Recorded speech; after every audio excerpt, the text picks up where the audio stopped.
Good morning and good afternoon, everyone. Welcome to our 2025 midwinter weather update. My name is Andrea Berg, and I am your host today.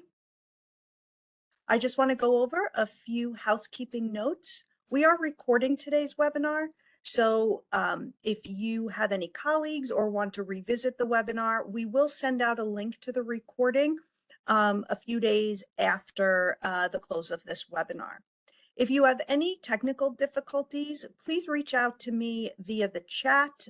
Just choose host, and we can hopefully address any of those issues. If you have any questions at all throughout the presentation, please use the Q&A feature or the chat feature on the right-hand side of your screen, and you can ask those questions at any time. We have reserved some time at the end of the presentation to go over those questions.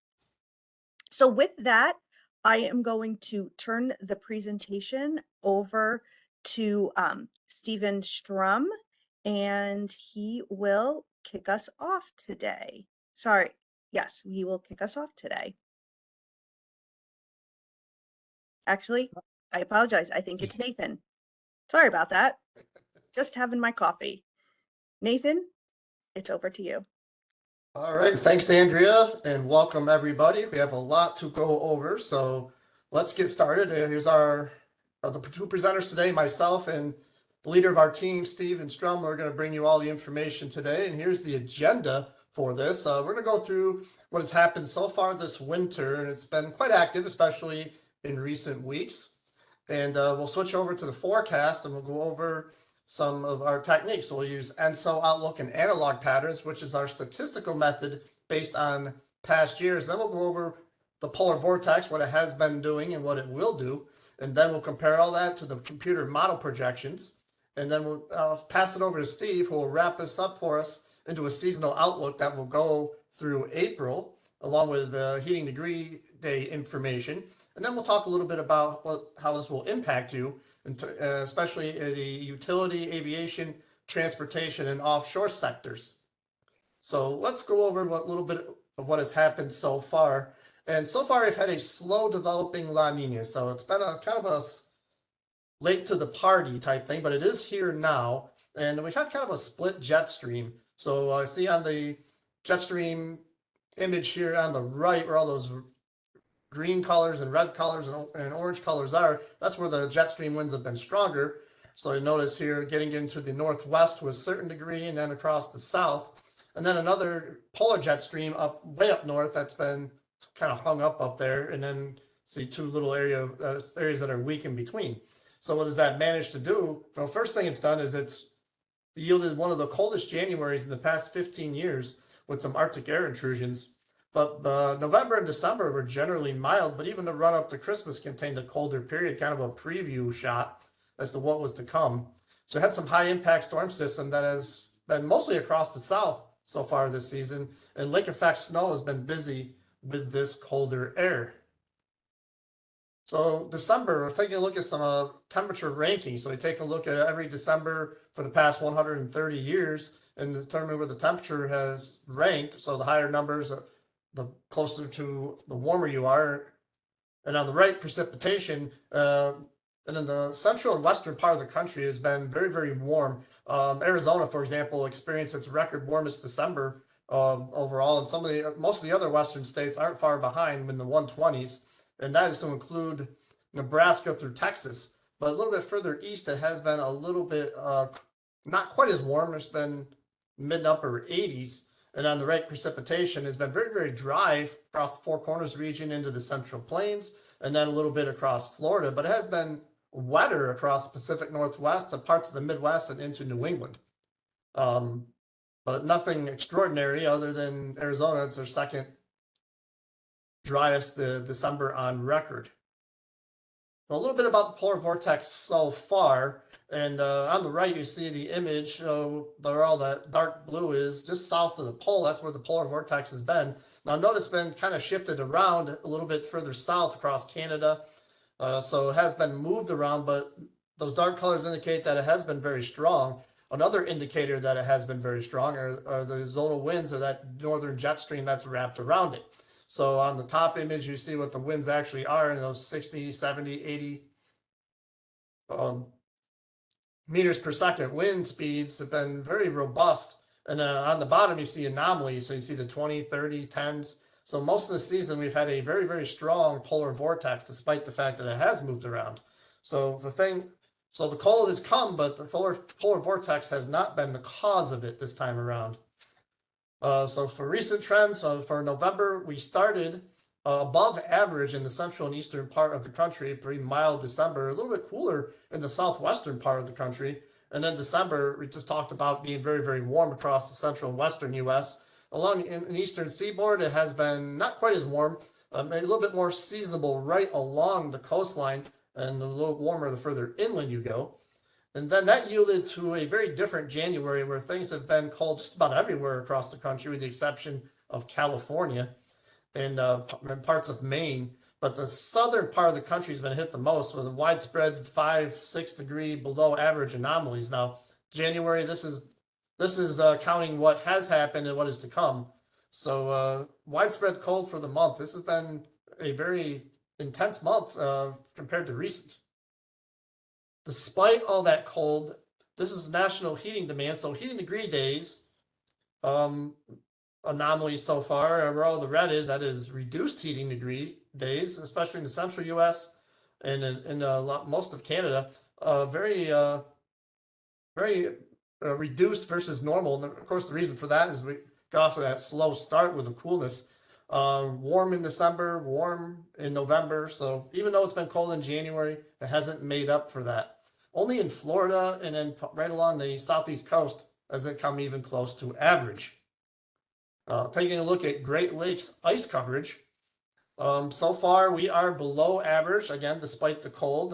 The warm start kind of slowed things down, but on the right, if you look at the trends, was in the early January almost as about as much of a lack of ice as it's been. But we've had some surges and we're getting a little bit closer to normal. This cold air mass is starting to catch up a little bit. And if you look on the left where the sea ice is, all the gray colors is where it is. And Lake Erie is about almost halfway there. That's a shallow one, so that typically does it.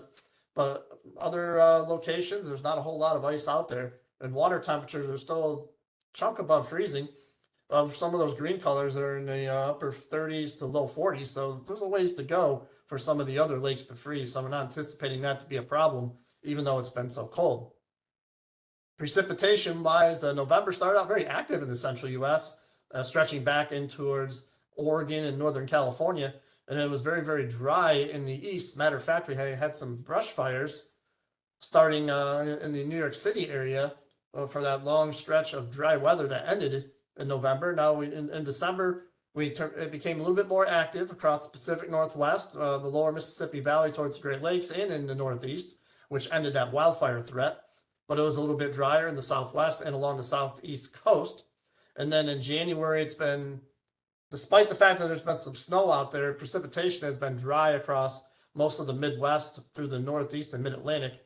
It's been very, very dry along the West Coast. And it's been responsible for some of the stuff going on in California with the wildfires that have occurred. Dry weather will definitely bring that into fruition. And then the Gulf Coast, on the other hand, has been quite active. Seasonal snowfall so far. Note the yellows from eastern Kansas through basically the central and southern Appalachians. So it's been active in those areas. And then there's some yellow colors along the Canadian border. And you can see the lake effect signature east of the Great Lakes. So those areas have been active. And you can see even into the south, just had it. This is reflecting most of that. Right along the Gulf Coast, there's been some measurable snowfall.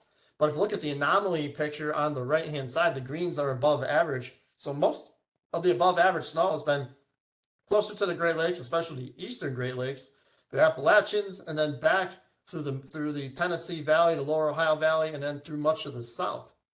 So, and then it's been below average in the upper Midwest, west through the Pacific Northwest to a certain degree, and especially in California. So there hasn't been a whole lot of snow in those areas just yet. And another area that's been lacking is most of New England. Some of these storm systems have managed to miss that area.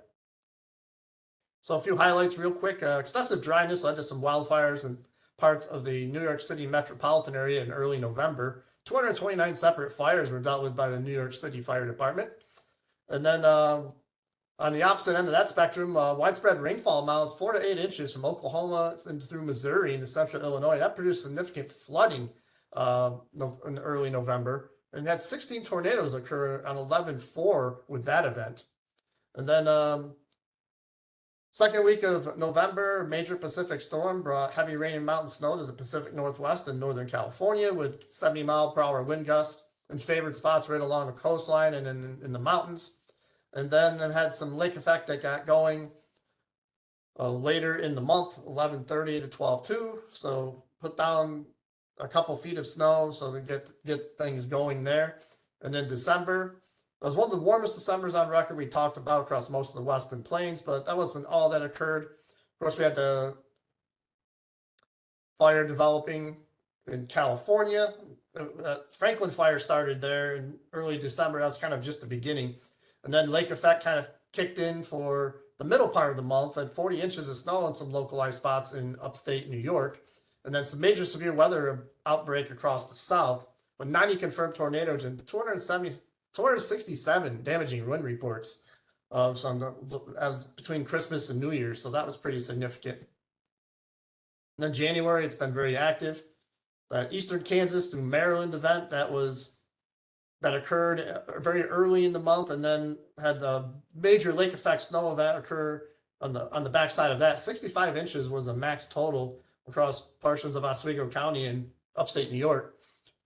And then heavy snow event, Arklatex region through Oklahoma and well up into parts of the Ozarks with over a foot of snow in some locations. And then what just happened, widespread record lows in the wake of the snow event.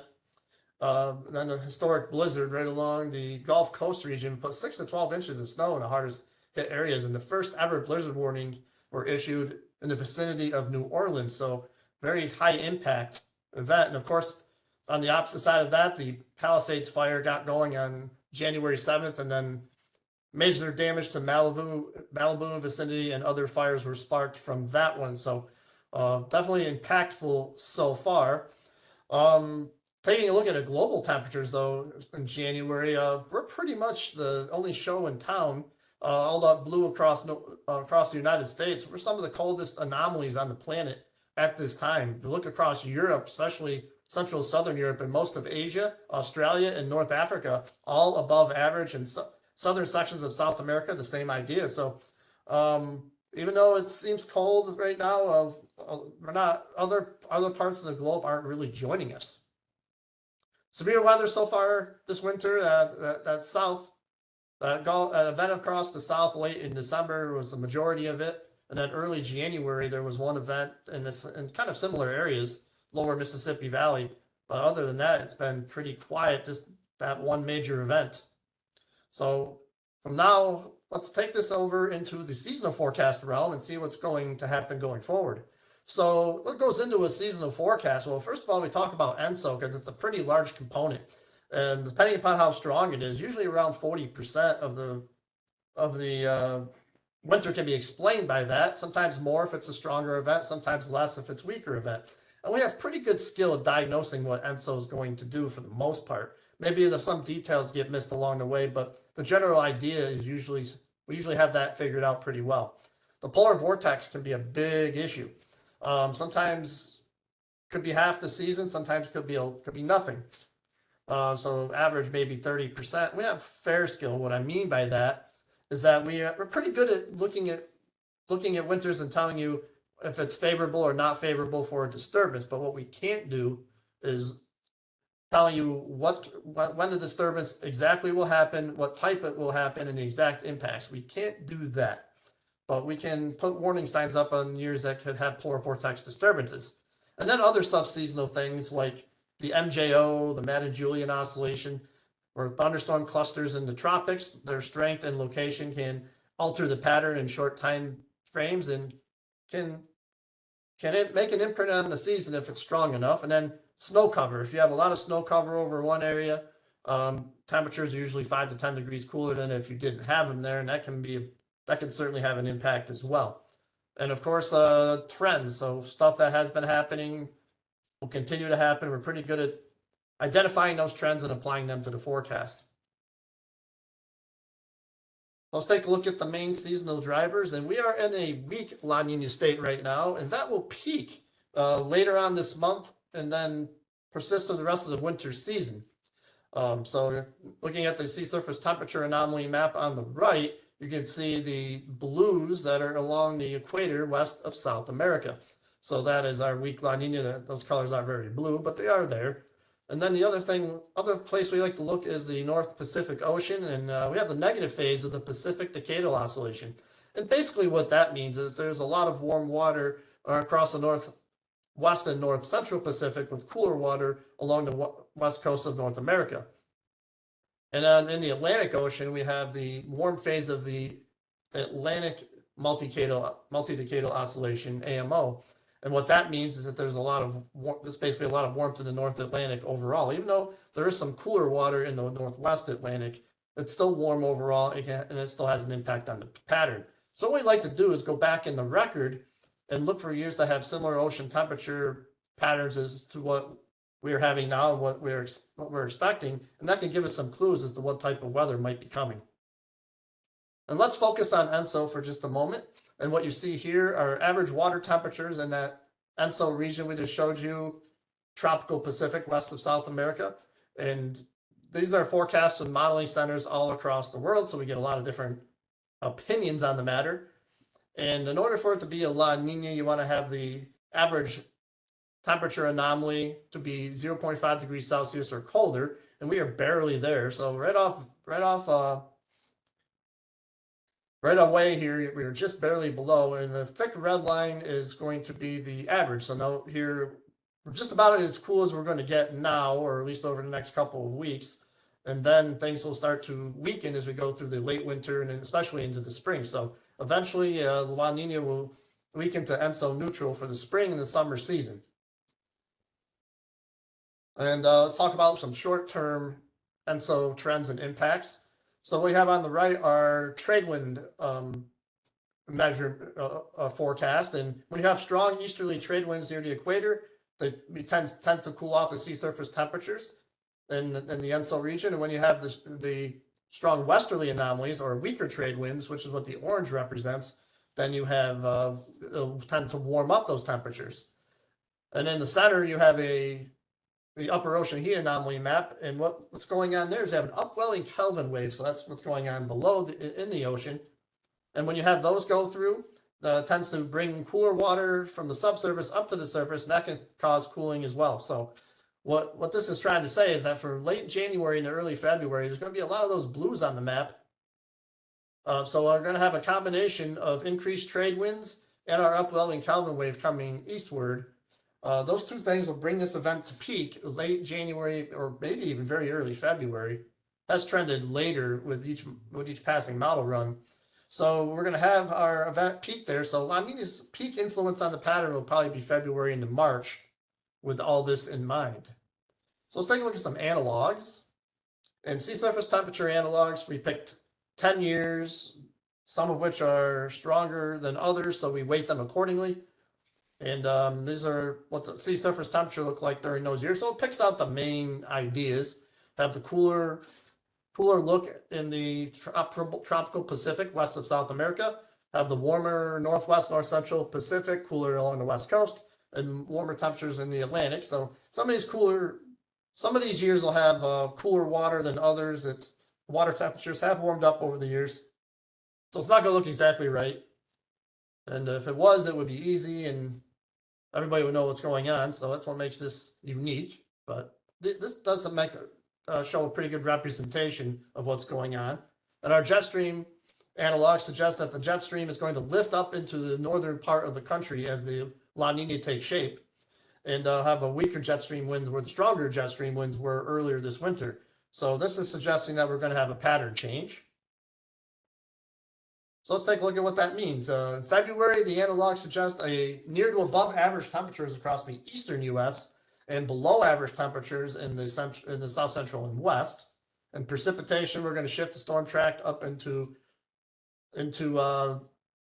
Mississippi Valley up to the Great Lakes and into New England, and dry things out across Texas and especially across the southwest U.S. And in March, not much different. Above average temperatures in the east and then probably in the south, and then the cold signal from the northern plains westward, especially across the northwest, but to include the southwest to a certain extent. And then the precipitation signal is not a whole lot different from the Arklatex region to the Great Lakes, above average, dry along the eastern seaboard, and then dry across parts of Texas through the southwest. And then April, winter hangover look, it shows below average temperatures from the northwest, north central, and through parts of a good chunk of the Midwest, and then more seasonable in the southeast, above average in the southwest, and then maybe New England. And then precipitation, dry in the south, and then above average precipitation for the upper Midwest, Great Lakes, and into northern New England.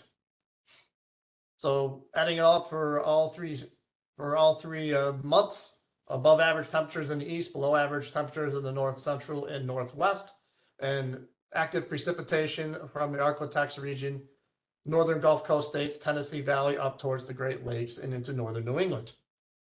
And not very active at all for California and the desert Southwest.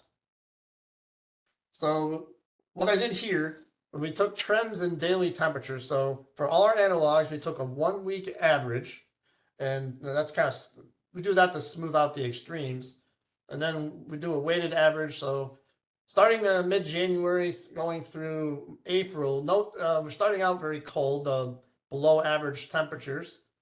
And then, but note the steady warming trend. So we're going to come out of this cooler pattern in early February, above average. And once we get there, again, noting that a lot of that warmth is shown by the analogs to be in the east, population-weighted daily average temperature anomalies for the U.S. are, once they go above average, it's going to be above average for a lot of the late winter and early spring with only limited exceptions. Now, the red and blue lines represent a standard deviation above and below. So the closer these lines together they are, the higher, more confidence you have in the forecast. The further away, the more analog spread and reduced confidence. So good early on, but then the spread does increase late March and early April. And I think there'll be some opportunities for some cooler air in there. So some of the analogs say that, some don't. So I think that's what we're seeing there. Top 6 snowfall anomaly analogs. So we have 21, 22, and 08, 09, 17, 18, 10, 11, 50, 51, and 2012, 2013. Those are most representative at this time. And note here, it does get a little more active across northwest and north central U.S. for most of these. And well, I think we're going to get a little less active across the south. Now, these are full season analogs. So note these analogs did have some stuff across the south. So it was some sort of an indication if we were using these ones earlier in the season. But what it does tell you is that things are going to pick up a little bit in the north central and northwest, maybe the Great Lakes. And then for as far as New England goes, some of them, there's a little bit more of a mixed signal involved there. Let's talk about polar vortex real quick. And polar vortex, a stable polar vortex, a strong one, such as what we have now. See, very strong, wrapped up right along the pole with a strong jet stream that contains all the cold air and keeps it bottled up. Kind of a milder signal most of the time. But when the polar vortex becomes weaker, it can break up into smaller pieces, and usually you get the jet stream become a little bit more north and south. So you have ridges and troughs. So the warm air can come north into the ridges, and then little pieces of the cold air can drop into the troughs. And where those troughs go, a lot of extreme cold can follow. And so prediction time of the details can be limited to under 2 weeks at times. Sometimes we can get it within 3 or 4 weeks, but most of the time you want to see the details have to be within 2 weeks of it. And polar vortex, we talked about being strong all season, and this is the ECMWF and GEFS zonal wind forecast. So on the left, the ECMWF, the average jet stream zonal mean zonal wind that that northern jet stream we talked about is shown in that thick red line. And on the right, the GEFS, the average one, is shown in the blue line. Now, note all the model members of the ECMWF and GEFS show above average winds up there. So it's indicative of a strong polar vortex. And that will be sitting in place through at least mid-February and probably beyond. So neither model shows anything approaching zero. If you got back down towards zero, that's a weak polar vortex, and that's when things can go wrong. But very, very few members, none of the GEFS members and very few of the ECMWF members show it. So the odds of a major polar vortex disturbance are very, very low through at least February, which is important because if you don't get one of those, it does take some time for the impacts to make it to the surface. It won't be an exact impact. It takes some time for it to downwell through the far upper levels to make it to the surface. So running out of time, running out of runway, if you will, for it to be a significant impact for this winter season. We'll talk about the Madden-Julian oscillation since we brought that up earlier in the forecast through mid-February. Right now we're having it go through the Indian Ocean for phases 1 and 2, and that's the colder phases, so that's partly responsible for what's going on right now. But if you look at the forecast in the red, blue, and purple colors, the CFS and the GEFS are doing a pretty good job of diagnosing it, and we're going to be going through the maritime continent and the Western Pacific. So that'll be phases 4, 5, 6, and eventually 7. And if you look at some analogs through there, typically when you have the MGL going through there, it'll be a warmer signal. So we are anticipating that we're going to have a moderating trend as we get towards February, and this very cold pattern should end across the southeast and southeast especially, but I think even the northeast will get into at least some milder temperatures, and we're going to push the cold air off to the northwest like some of these analogs indicate. So seasonal weather models here. Let's take a look at the next few months. The CFS above average in the east and south, below average in the northwest for February, March, and in April does show the potential for a winter hangover across the northern states, warmer in the southern states.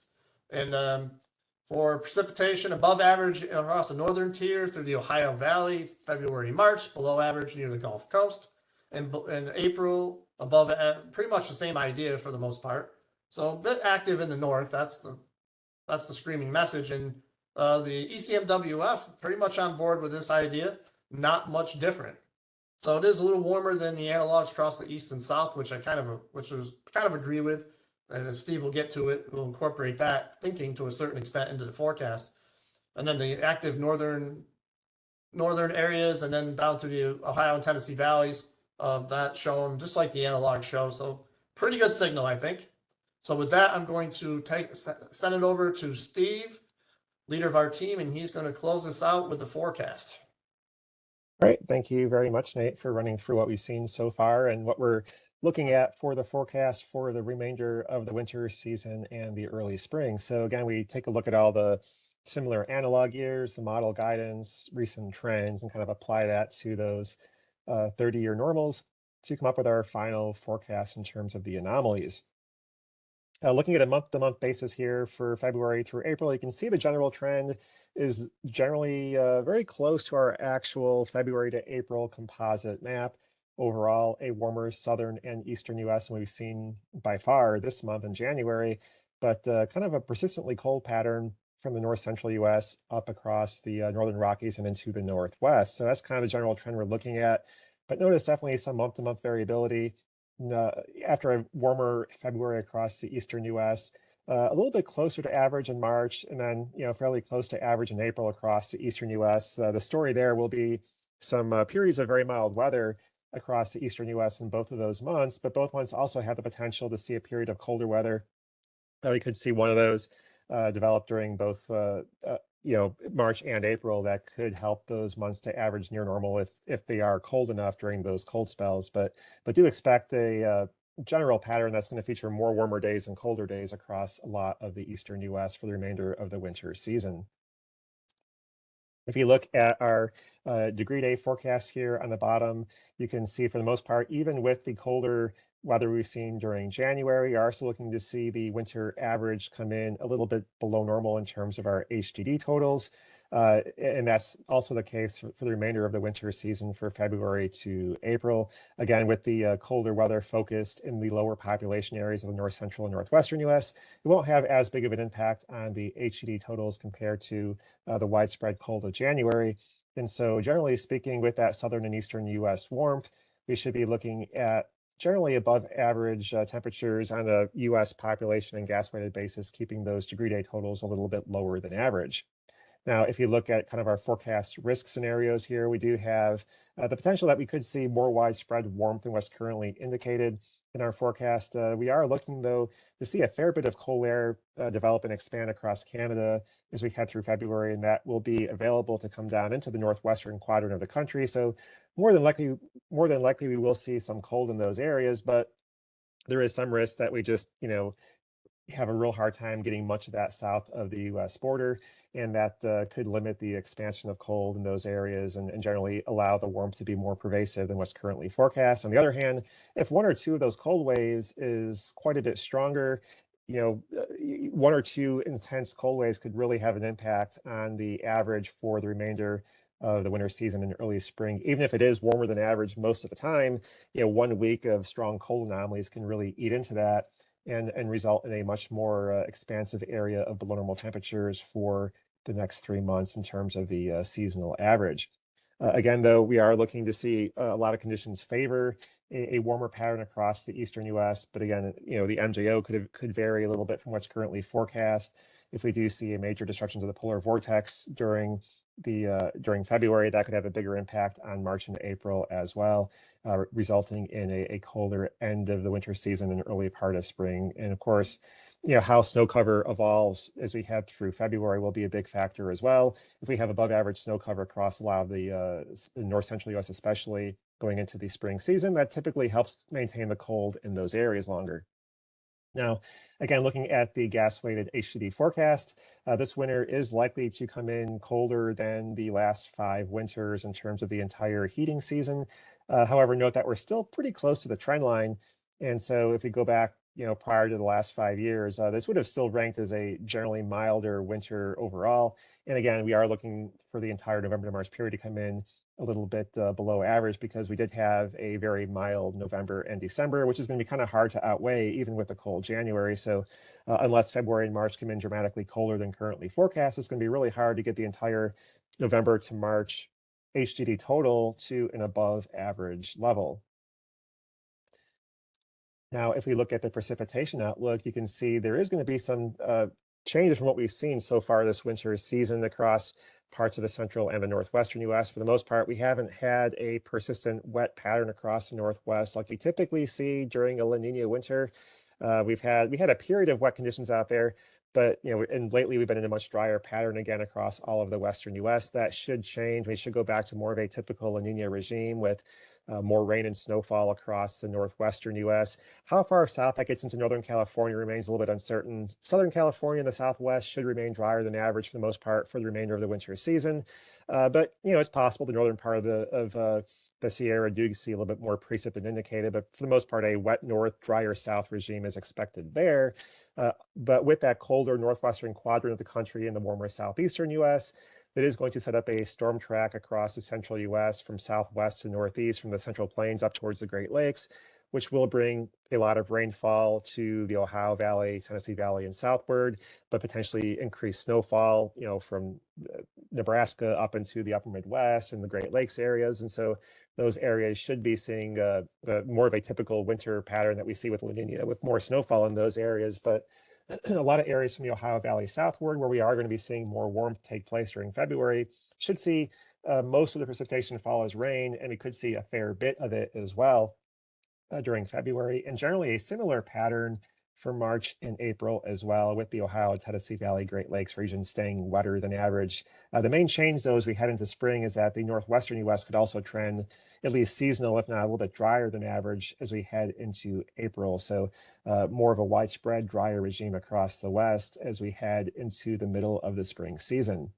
So kind of summarizing things here in both the forecast and the probabilities, you can see that the highest probabilities are across the Southwest for dryness there and across the Great Lakes down into the Tennessee Valley for the wetter conditions in those areas.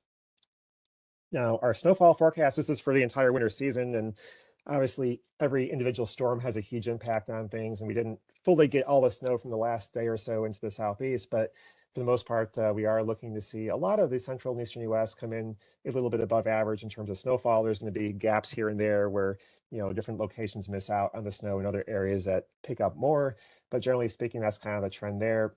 We have had a very significant lack of snow from Nebraska up into Minnesota. In fact, New Orleans so far this winter season has had more snowfall than Minneapolis, which is pretty remarkable.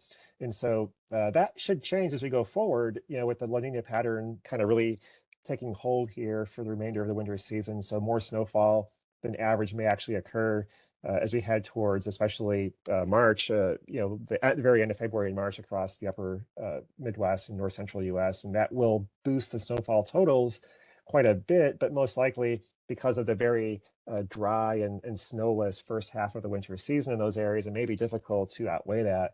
And so that's kind of a tricky area there, but we should see an enhancement of snowfall across the Northern Rockies and Northwest. And so that region should overall see an above average amount of snowpack as we head into the upcoming summer season. Now, drought conditions obviously are still in play across the Southwest into parts of Texas, and likely those areas of drought will be expanding since we are forecasting a below average precipitation pattern there for the upcoming few months. And so worsening drought across the Southwest is a story, but actually water supplies in California, even with the generally drier conditions across the Sierra Nevada recently across those areas, have not had too much of an impact because we did obviously have a wetter winter last year and the previous winter. So reservoir levels were going into this winter in pretty good shape, and they remain that way thus far. Precipitation and snowpack is below average for California right now in terms of the water supply. And so that will eventually impact the lake levels. There's not going to be as much runoff as what would normally occur as we head into the spring season. And so while a lot of the lakes are at or above average right now, that will gradually change as the runoff is just less than it typically is. And so normally the lakes just get fuller as we head into the spring season, but those increases won't be as much as what we normally see. But nonetheless, with the lakes for the most part in good shape right now, it shouldn't have a huge impact on water supply this year. But if we see another dry winter next year, that will definitely have a bigger impact. Now, in terms of wildfire risk, obviously, the current pattern still favors wildfire risk across Southern California near the coast there with the Santa Ana events. But as we see the pattern shift more towards a western U.S. trough and the southeastern U.S. ridge, the wind flow pattern won't be as favorable for generating Santa Anas in Southern California. And so we should see more of a typical winter regime there, and that will reduce the risks for fire there. But the drought areas across the southern US will still be at risk for fires, especially as we head into spring when we get warmer weather and we still have dormant vegetation. That tends to be a primary risk time of the year for places like Texas and surrounding areas there where we have a lot of dead and dormant grasses as well as across the southeast. Until everything greens up in the spring, those areas will have a wildfire risk in place. Now, in terms of flooding risks, that will primarily be focused across the Ohio, Tennessee Valley areas. Again, a lot of rainfall and some snowfall expected as we head through February and March.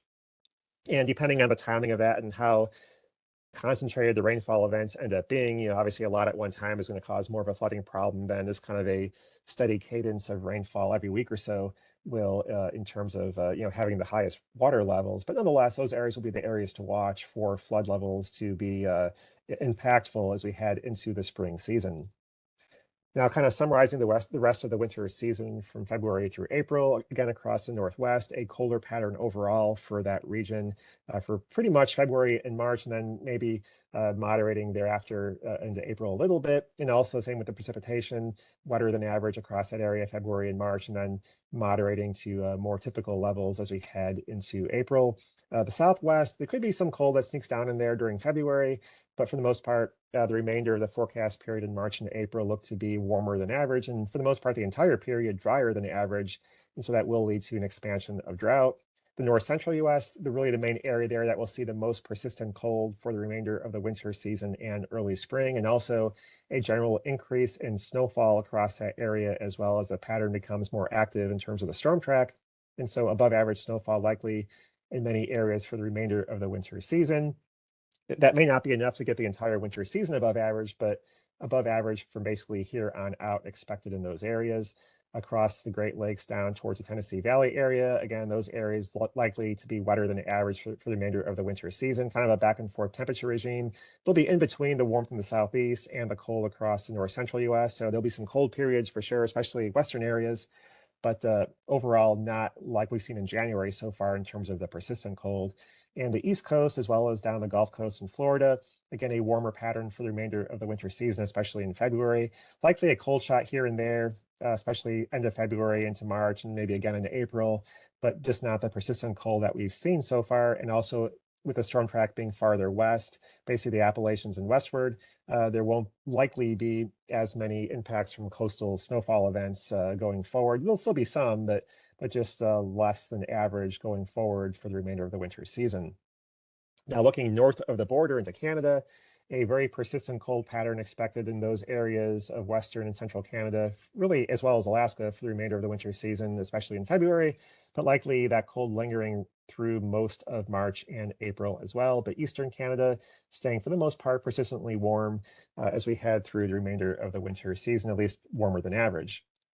Now, precipitation across Western Canada will be similar to the northwestern US. The La Nina impacts will be focused across British Columbia into Alberta, so above average mountain snowfall expected in those areas. And that wet pattern across the Great Lakes will also extend into southeastern Canada, especially during February. And so above average precipitation there. Obviously, being farther north, more of that will come as snowfall rather than rainfall like it will farther south into the US. So we could be seeing some higher snowfall totals in those areas.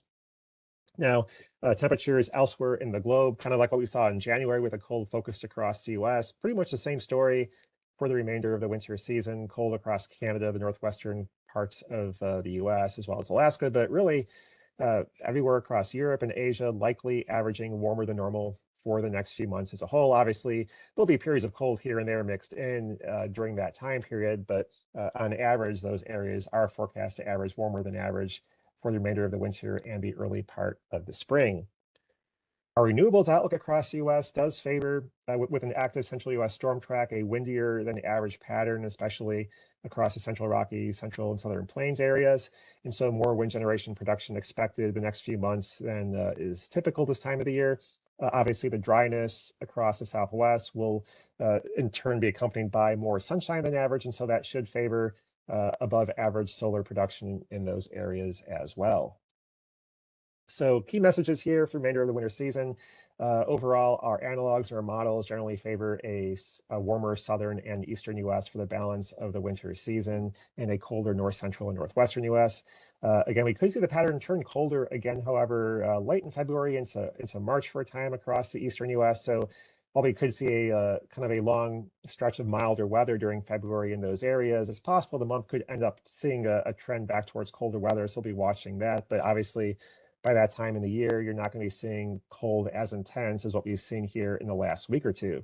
Again, we could see another round of cold late in March into early April, depending on how everything evolves here. And so, again, not persistent warmth across the eastern U.S. Will be cold mixed in, but nonetheless, much less persistent cold than what we've seen across January for most areas.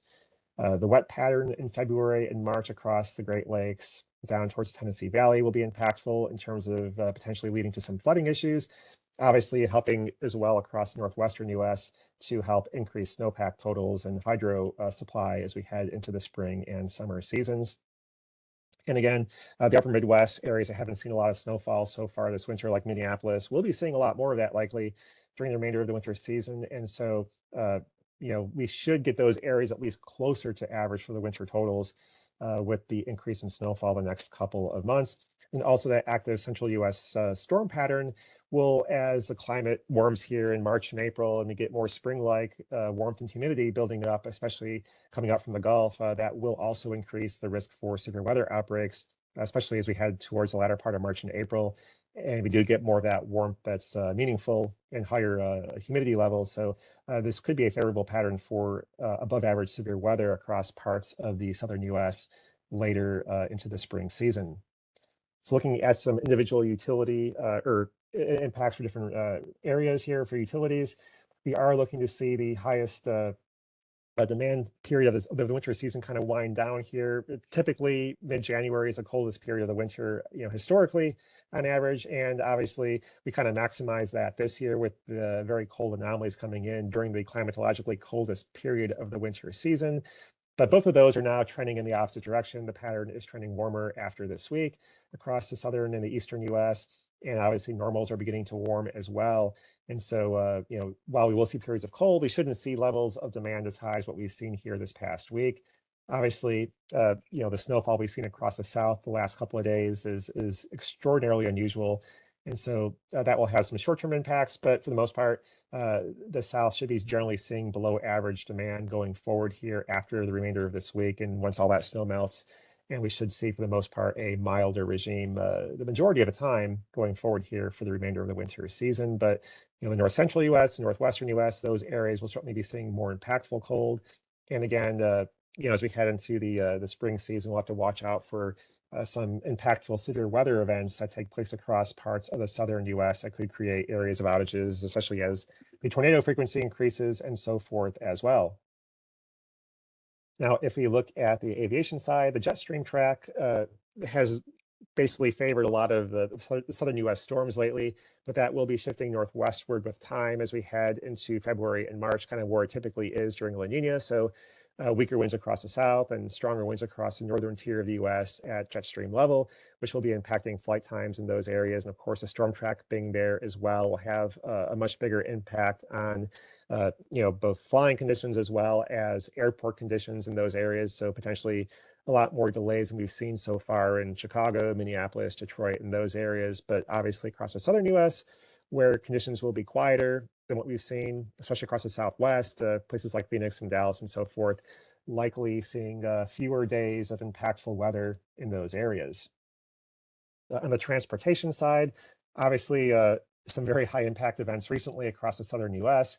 However, that will be generally shifting northward to where it typically is. And so we should see a more typical pattern, for Chicago, Minneapolis, all those areas into the northern plains, Bismarck and points westward.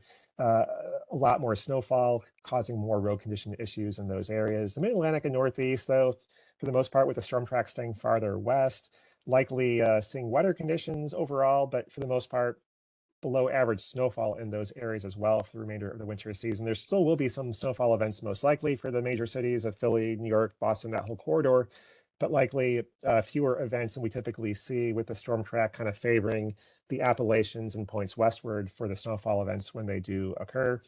The heavy rainfall, though, could obviously cause some impacts, especially if we do see some flooding take place as we head towards the spring season across the Ohio and Tennessee valleys. And obviously across the Northwest, more rain and snow there could cause some issues at times as well. Now, offshore in the Gulf of Mexico, it's been highly unusual the last week. We've had freezing spray and snow accumulating on offshore platforms and everything else, but those problems obviously will be temporary and then improving. And with the pattern favoring a warmer southeastern U.S. with a stronger ridge in place there, fewer frontal passages into the Gulf, so not as many days with the stronger north winds and that kind of thing. At the same time, that same pattern may allow for a period where we see more favorable conditions for sea fog. And so that could be a more impactful situation across the Gulf going forward here, especially because the recent cold pattern that we have had, along with the snow and everything else, have lowered water temperatures across the Northern Gulf quite a bit. And so that will set up a situation where we could see conditions very favorable for fog at times going forward during February and March. Again, obviously, thunderstorm activity could be a problem as we head into the parts of the southern tier of the U.S., but the Gulf itself may actually see below average thunderstorm activity as we head into the spring season. So looking at our summer preview now to kind of give you a heads up of what we're currently thinking for the upcoming cooling season.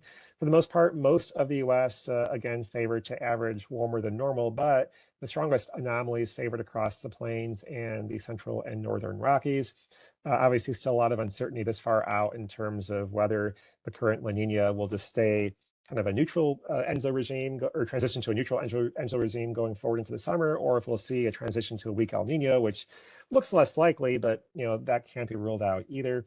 But anyway, as the La Nina impacts lessen with time as we head into the summer season, we could see the monsoon become more active across the Southwest, increasing rainfall there, and for the most part, an active pattern across the eastern U.S. favoring a wetter pattern there. But much of the plains, central western corn belt areas could be pretty dry as we head through this the summer season. And obviously, drought tends to feed heat as well. So those areas that are drier than average will tend to also be hotter than average. So that's currently what we're looking at right now. But if we do see a lot of the Midwest, have very high soil moisture going into the summer season because of those wetter conditions coming up here in the coming months, that could at least delay the development of meaningful heat a little bit longer into the middle and end of the summer, as opposed to developing early in the summer season.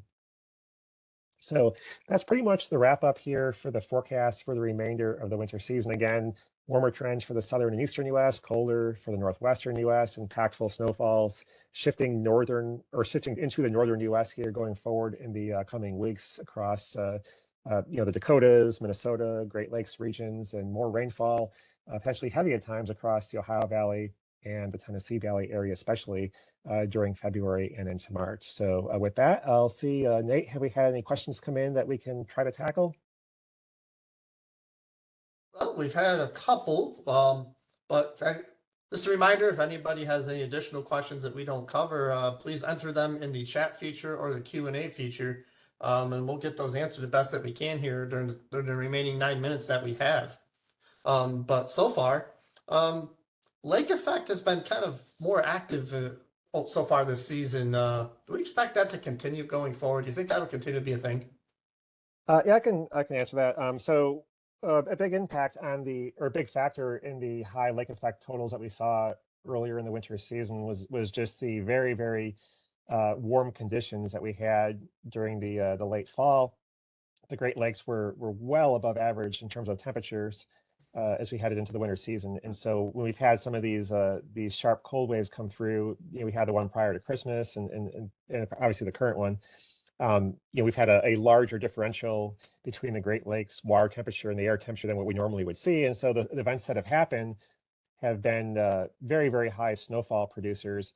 We haven't, a lot of areas aren't seeing a normal frequency of snowfall, but when we've had the events happen, they've been very, very impactful because we've had the very, very warm water temperatures helping supply that. Now going forward, the pattern won't be as favorable for lake effect snow.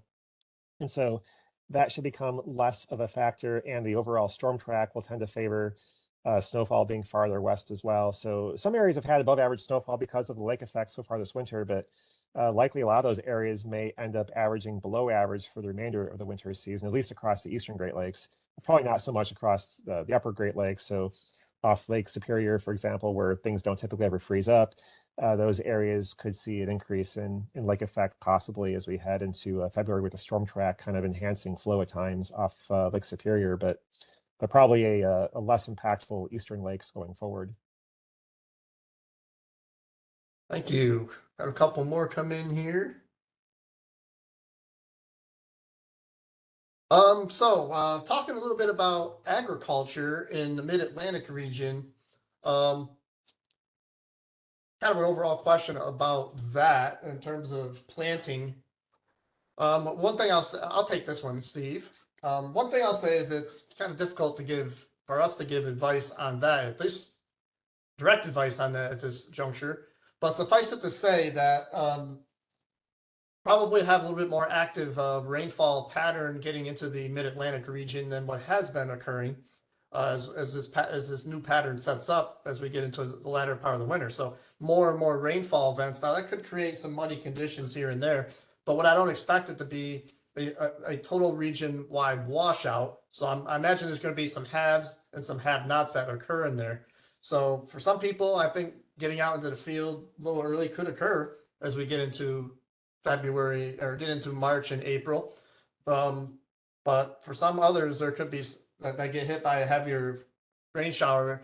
Things could get a little bit muddier and have to watch that a little bit closer. So I don't think everybody's going to have issues, but issues here and there, I think are going to pop up with this type of pattern that's coming.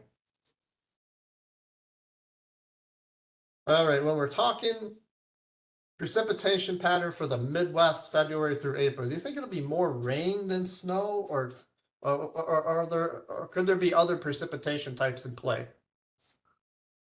I'll take that one. So depending on where you're talking, obviously southern and eastern areas will likely see more rain. Closer towards the Ohio Valley, seeing more rain than snowfall. Areas farther northwest will tend to see an enhancement of snowfall with the weather pattern. But with the pattern that is going to favor the colder north central, northwestern U.S., a lot of cold in western Canada, with a pattern that features a southeastern U.S. ridge, oftentimes you will see some of these cold air masses kind of slide farther south and eastward, in a shallow layer underneath that warmer air aloft, which can be very favorable for setting up a pattern that could produce a lot of freezing rain and sleet and things like that. And so that will be a concern if we can get one of these air masses to be a little more robust and drive a shallow wedge of cold underneath that warmer pattern aloft across the eastern U.S. A lot of those areas in the Ohio Valley and central Mississippi Valley, St. Louis to Cincinnati, those areas in there especially, may have a heightened risk that we could see one of these storms, come through with that shallow cold air in place and produce some freezing rain and sleet across those areas. So that's definitely a concern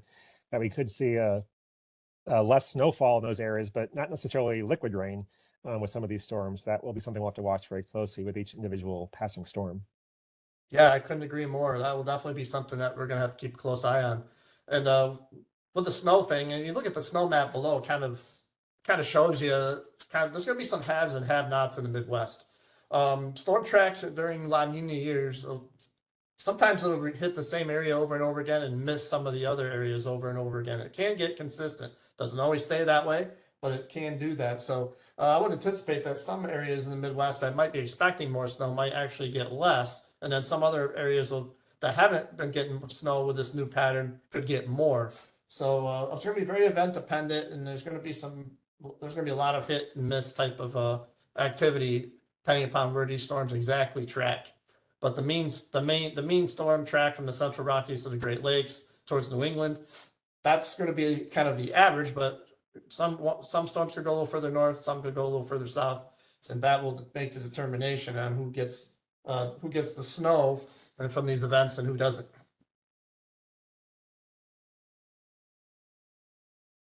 All right, what do we have? A couple more minutes. So we've got any looking here to see if any other questions have come in. Looks like we've caught up with everybody. So probably I do want to ask one more question though. Since we have a La Nina right now, but we expect it to weaken to end so neutral. Does that say anything for the upcoming tropical season? Do you think? Yeah, I guess comment on that. Obviously, last year we had La Nina trying to develop. We had a very warm Atlantic, so everything was very favorable for an active tropical season. This year, it's obviously pretty uncertain how things will evolve as we head into the heart of the hurricane season in August and September.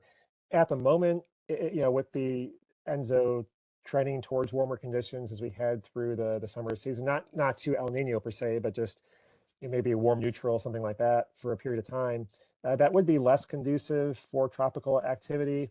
Also have to see how water temperatures play out. Likely many areas won't be quite as warm as they were last year heading into the hurricane season. So probably this hurricane season won't be, at least, based on initial the initial indications here, maybe not as favorable as it was going into last hurricane season. So initial take would be probably a little bit less active than last year overall. But again, like last year and previous years, you just need one big storm in the Gulf to hit, in an area where you have a big impact. So not looking to see a quiet season by any means at all. Probably still running on the above the long-term averages certainly, but not likely as active as what we saw last year. But again, only takes one big storm to hit a major area to have a really impactful hurricane season. But things not quite as favorable at this point in time as they were last year. Yeah, that's exactly what I'm thinking too, Steve. And that's a great message. Even though it'll be less, I still have to look out, and one storm can make it memorable forever. So, absolutely a great message. And I think with that, we're out of questions and out of time. So I'm going to turn it back over to Andrea, and she's going to close this out. Thank you, everybody. Thank you, everyone, for joining us today. We will be sending out the recording to this probably by Monday or Tuesday of next week, if not sooner. And one reminder, when you do get that email, you are able to register for all of the remaining Outlook webinars that we have scheduled. The next one, our Summer and Tropical Outlook, is scheduled for April 23rd. At 11 a.m. Central Time. So when you get that and you click on the link for the recording or the infographic that you see on that landing page that you get to, if you scroll up or down, you will be able to see the registration for the remaining webinars. And if you're interested in Europe, we do have the summer outlook for Europe as well that you'd be able to register for. Just a plug for Europe if you guys do business globally. So with that, I want to thank you all for attending, and we will see you again in April.